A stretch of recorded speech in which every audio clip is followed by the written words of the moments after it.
que eu quero é conhecer Cristo e o poder da sua ressurreição, tomar parte nos seus sofrimentos e me tornar como Ele na sua morte, para de algum modo alcançar a ressurreição dentre os mortos. Não que eu já tenha recebido isso ou já tenha obtido a perfeição, mas prossigo para conquistar aquilo para o que também fui conquistado por Cristo Jesus.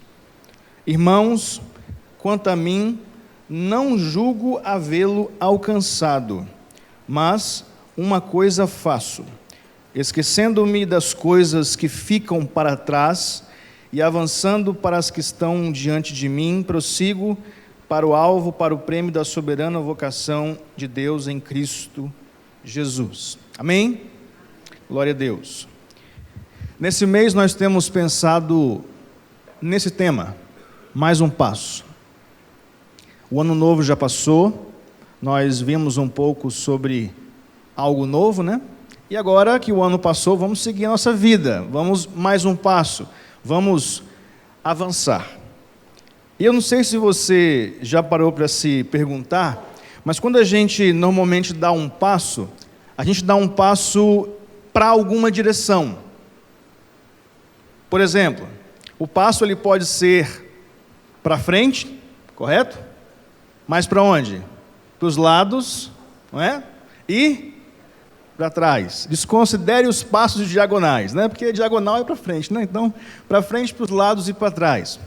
Normalmente, quem dá um passo para frente está avançando, está indo para frente. Quem dá passos para o lado normalmente desvia de alguma coisa, ou faz exercício, né? E quem dá passo para trás normalmente recua. É mais ou menos os significados de cada passo, vamos pensar dessa forma. Agora imagine que eu te faça a seguinte pergunta: por que um dia você tomou a decisão de seguir a Cristo? Pegue os passos que eu expliquei para você, guarde por um pouco essa informação, e eu quero que você reflita nessa pergunta: por que um dia você tomou a decisão de seguir a Cristo? Talvez as suas respostas sejam as 3 que eu vou dizer, ou uma dessas 3. Talvez você escolheu seguir a Cristo por amor. Você foi constrangido com o amor de Jesus naquela cruz, e você passou a amar a Jesus. Talvez você tenha começado a sua vida cristã, tenha seguido Jesus por causa da paz que Ele oferece. Aquela paz que excede todo entendimento, aquela paz que o mundo está acabando, mas a gente sabe que está bem com Deus. Ou talvez o motivo pela qual você decidiu seguir a Jesus é porque você sabe que existe uma promessa de ressurreição para a vida eterna. Os 3 motivos estão corretos, mas eu gostaria de focar com você especificamente nessa ideia de ressurreição para a vida eterna. Deixa eu te fazer mais uma pergunta. Pensando na ressurreição para a vida eterna, esse dia já chegou? Espiritualmente, sim, quando nós cremos em Jesus. Quando nós cremos em Jesus, de fato, a nossa ressurreição chegou, nossa vida foi transformada. Mas o ato em si, a promessa por vias de fato, em ação, ainda não chegou. O dia da ressurreição para a vida eterna vai chegar, mas ainda não chegou. E aí eu começo a fazer mais uma pergunta.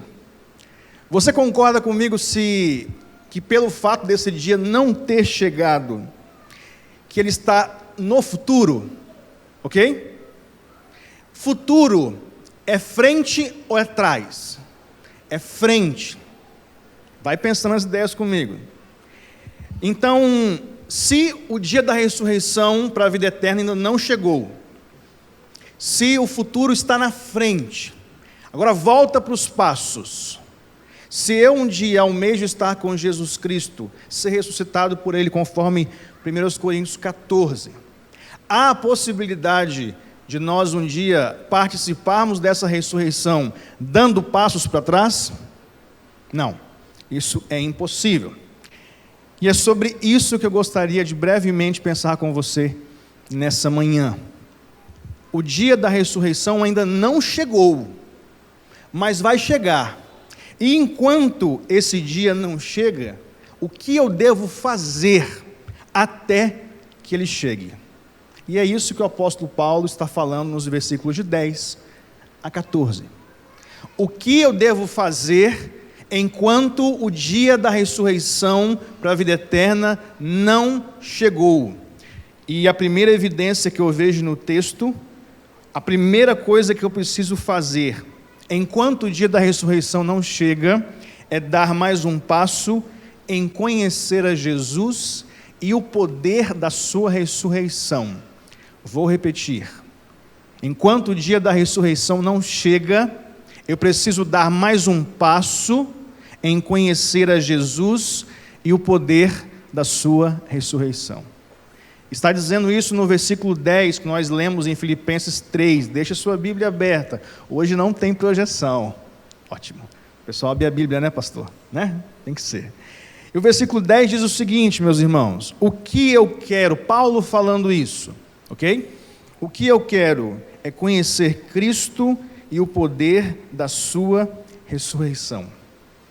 Aqui em Filipenses 3, Paulo tece diversos conselhos à igreja de Filipos. E no decorrer da sua construção, das suas ideias, ele começa a falar do seu ministério, como ele sempre fala. Mas ele sempre evidencia o seu ministério, mostrando que nunca foi fácil para ele. E aí Paulo começa a falar sobre o dia da ressurreição, que ele tanto almeja. Paulo começa a falar que a vida dele se traduz em um serviço para Jesus, para que um dia ele esteja com Cristo ressuscitado. E aí Paulo vai evidenciar para a gente um desejo que ele tem. E é interessante olhar que quando ele fala o que eu quero é conhecer a Cristo e o poder da sua ressurreição, nós podemos entender essas definições de Paulo no presente, ou seja, no tempo de Paulo, e também no futuro. Porque quando Paulo fala, eu quero conhecer a Cristo, está falando de conhecimento mesmo, de saber quem é Jesus, de se aproximar de Jesus, e a única forma que Paulo tinha de se aproximar de Cristo era através da leitura da lei, dos escritos e da oração. E também Paulo pega esse conhecer a Cristo e está pensando no futuro, ele está pensando, um dia eu quero conhecer a Jesus de fato, mesmo ele sabendo quem era Jesus pelos seus encontros, porque ele era apóstolo, mas o Jesus com o corpo glorificado, o nosso corpo glorificado. Da mesma forma, ele diz que quer conhecer o poder da sua ressurreição. Aqui, o poder da sua ressurreição no presente, até para nós, é a pregação do Evangelho. Quantas vidas foram alcançadas pelo poder dessa ressurreição? E da mesma forma, esse poder da ressurreição é o quê? É o dia da nossa ressurreição para a vida eterna. Quando eu leio Paulo dizendo que eu quero é conhecer a Cristo e o poder da sua ressurreição, eu pergunto para os irmãos, será que nós temos, enquanto a ressurreição ainda não chega, será que nós temos dado mais um passo? Lembra? Está no futuro, não pode ser para trás. Será que nós temos dado mais um passo em conhecer a Cristo? O quanto nós temos dedicado a nossa vida à leitura da palavra de Deus para saber quem Jesus é de verdade? O quanto nós temos dedicado a nossa vida devocional em oração para nos aproximarmos mais e mais de Deus? O quanto nós temos investido nesse poder da ressurreição que é exposto aqui na igreja, nas pregações, exposto na sua vida quando você testemunha acerca de Jesus? O quanto nós temos dado mais um passo em poder conhecer a Jesus e o poder da sua ressurreição? Paulo está dizendo isso, que ele ansiava por isso, em conhecer a Cristo e o poder da sua ressurreição. E enquanto a vida eterna não chega, enquanto o dia da ressurreição não chega, nós temos um caminho a percorrer. E eu pergunto mais uma vez para você, vamos ficar parados sem fazer nada, ou vamos dar um passo para conhecer mais a Jesus e o poder do Evangelho, o poder que de fato pode transformar vidas para um dia serem ressuscitados para a glória de Deus? Precisamos pensar sobre isso. A segunda lição que eu vejo no texto, enquanto o dia da ressurreição não chega, nós precisamos dar mais um passo em ser parecidos com Jesus. Veja bem, primeiramente Paulo fala que ele quer tão somente conhecer a Jesus, no presente e também no futuro. E agora Paulo vai dizer que ele quer ser parecido com Jesus. O versículo 10 ainda, vamos ler do começo e a gente continua lendo a segunda parte. O que eu quero é conhecer a Cristo e o poder da sua ressurreição, tomar parte dos seus sofrimentos e me tornar como ele na sua morte. Versículo 11, para que de algum modo possa alcançar a ressurreição dentre os mortos. Você é parecido com Jesus? Não digo fisicamente, digo espiritualmente. Enquanto essa ressurreição não chega, as pessoas sabem que você é de fato um cristão. E fica até, eu sempre pensei isso, quando a gente fala cristão verdadeiro, cristão genuíno, é meio incoerente, porque o cristão já é verdadeiro e já é genuíno. Se ele não é cristão, ele não é crente, não é convertido. Então, quando Paulo diz que, além de conhecer a Cristo e o poder de sua ressurreição, ele também quer tomar parte nos sofrimentos de Jesus. Paulo é doido, irmãos. Paulo é doido. A gente não tem noção do que Cristo passou fisicamente. E nunca saberemos de fato o que ele passou quando levou os nossos pecados naquela cruz. Mas perceba que o desejo de Paulo em fazer parte da igreja, em ser de fato um seguidor de Jesus, era tão grande que talvez para alguns que conheciam Jesus ou que viram de fato a morte de Cristo, quando olhassem para Paulo dizendo, eu quero tomar parte nos sofrimentos, você é doido? Você sabe o que ele passou? O que ele está dizendo é que eu quero ser mais perto de Jesus possível, mais próximo de Jesus, como ele é. E é claro, nós nunca sofreremos o tanto que Jesus sofreu, mas aqui a lição para a gente é quantas vezes nós somos perseguidos por causa de Jesus. Isso é tomar parte nos sofrimentos de Cristo.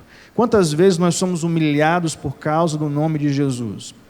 E não estou falando que devemos ser exaltados, não, estou falando um fato da perseguição das pessoas que não creem em Jesus e que muitas vezes nos oprimem, nos ofendem. Isso é tomar parte no sofrimento de Jesus nos nossos dias. E óbvio, muita gente que está morrendo literalmente por pregar a palavra de Deus. Isso é tomar parte no sofrimento de Jesus. Olhe para a sua vida. Alguma vez você já passou alguma perseguição? Mesmo que seja psicológica, em rede social, alguma vez já falaram mal do seu Jesus? Então você também toma parte dos sofrimentos de Cristo. Eu quero aqui motivar a sua vida, se você continuar passando por isso, olhe como sendo mais um passo, enquanto esse dia não chega, em direção à ressurreição para a vida eterna. Além de tomar parte dos seus sofrimentos, Paulo vai dizer que ele quer se tornar como ele na sua morte.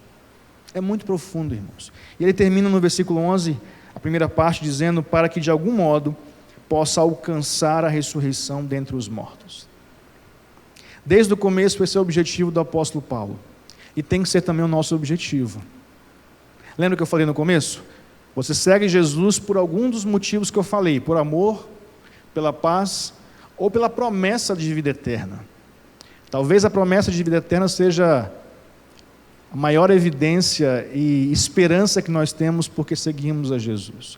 E Paulo diz que, para de algum modo alcançar a ressurreição dos mortos, eu quero conhecer a Cristo, eu quero conhecer o poder dessa ressurreição, eu quero me tornar parte dos seus sofrimentos e como Ele. Para Paulo, o negócio era muito sério. Será que nós temos dado mais um passo em ser parecidos com Jesus?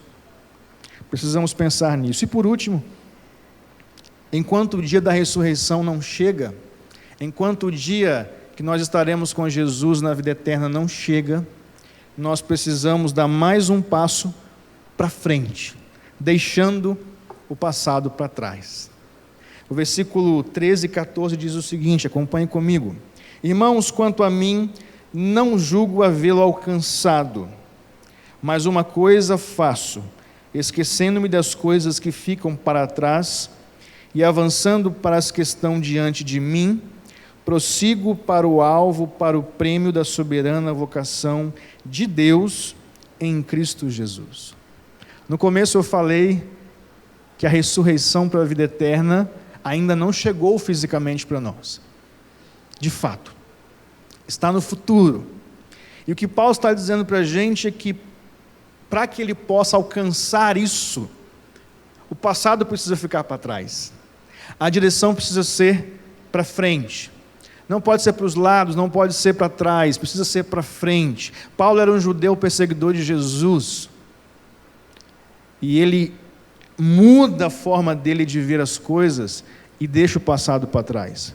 É óbvio que ele era um judeu, e por ser judeu tinha isso com um apreço muito grande, e vivia o cristianismo, tendo ainda o judaísmo como parte dele, mas sem ferir a fé, sem deixar a fé de lado, e sem trazer os princípios judaicos como elemento de condição para a conversão. Não, Paulo era um judeu, então ele amava o seu povo. Mas o que me chama a atenção aqui são duas coisas, irmãos, que Paulo me mostra acerca da vida dele. A primeira é que ele era muito humilde. Muito humilde. Nós conhecemos, lendo o Novo Testamento, o quão inteligente, o quão sábio, quão bom Paulo era no conhecimento acerca de Deus, da lei de Jesus. Ele tinha propriedade para dizer, eu sou o melhor de todos. Tinha, óbvio, porque ele era bom. Escreveu mais cartas do que todos os apóstolos. Até mais do que Jesus ele escreveu. O que disse, vamos dizer assim. Ele era bom.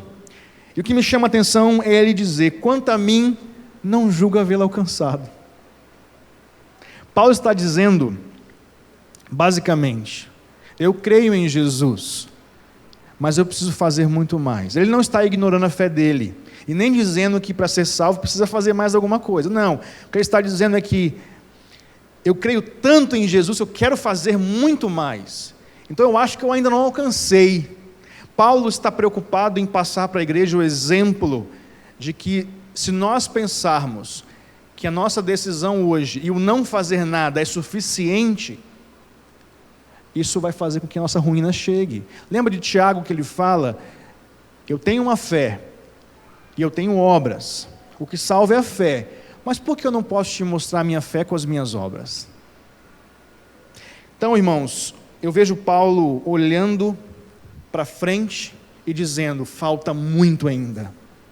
Todos os dias eu vou viver como se fosse uma nova conversão. Não estou dizendo que você tem que se converter todos os dias, estou dizendo que você vai viver uma vida de santidade, esperando e almejando, olhando para o fato de que você esteja o mais perfeito possível para a vida eterna. Você não vai conseguir, porque nós somos pecadores, mas Deus sonda os nossos corações e sabe o quanto nós temos nos dedicado na obra e no serviço do Senhor. Então, quando você olhar para a vida eterna, lembre de Paulo, quando ele dizia, irmãos, eu acho que eu ainda não alcancei, eu acho que falta muito ainda. Aí você olha para Paulo, quem ele era, olha para você, eu sou muito menor que Paulo, se Paulo não alcançou ainda, meu Deus, estou desesperado. É assim que nós temos que viver todos os dias, com uma vida íntegra, sabendo que o dia da ressurreição ainda não chegou, e ele vai chegar. E a segunda atitude de Paulo que me chama a atenção é justamente mais um passo, deixando o passado para trás. O que tem segurado você em algumas atitudes que não são atitudes de fato de quem um dia estará com Cristo, sendo ressuscitado por Ele para estar na eternidade com o Pai? Quais são as atitudes do passado que você não consegue deixar para trás? Mas uma coisa eu faço, esquecendo-me das coisas que ficam para trás e avançando para as que estão diante de mim, prossigo para o prêmio da soberana vocação de Deus em Cristo Jesus. Qual era o prêmio? A ressurreição. Olhe para a ressurreição, para a vida eterna, irmãos, como um prêmio. E Paulo, inclusive, usa diversos exemplos, como de uma corrida, como um prêmio a ser recebido. É uma maratona, eu estou correndo, não posso parar, eu preciso chegar até o final, e só vai acabar sofrimento, dor, qualquer coisa que faça a gente ir mais para baixo quando Ele voltar para nos buscar. Essa esperança, essa promessa, depende de mais um passo seu, amanhã, terça-feira, quarta-feira, lutando, buscando fazer a vontade de Deus, sabendo que todos nós não somos perfeitos, mas precisamos tentar ser. Você pode olhar para o texto e desejar dar mais um passo para a vida eterna, mais um passo para a ressurreição? Eu concluo com uma frase muito simples. Você acha que tudo o que você já fez até hoje é suficiente?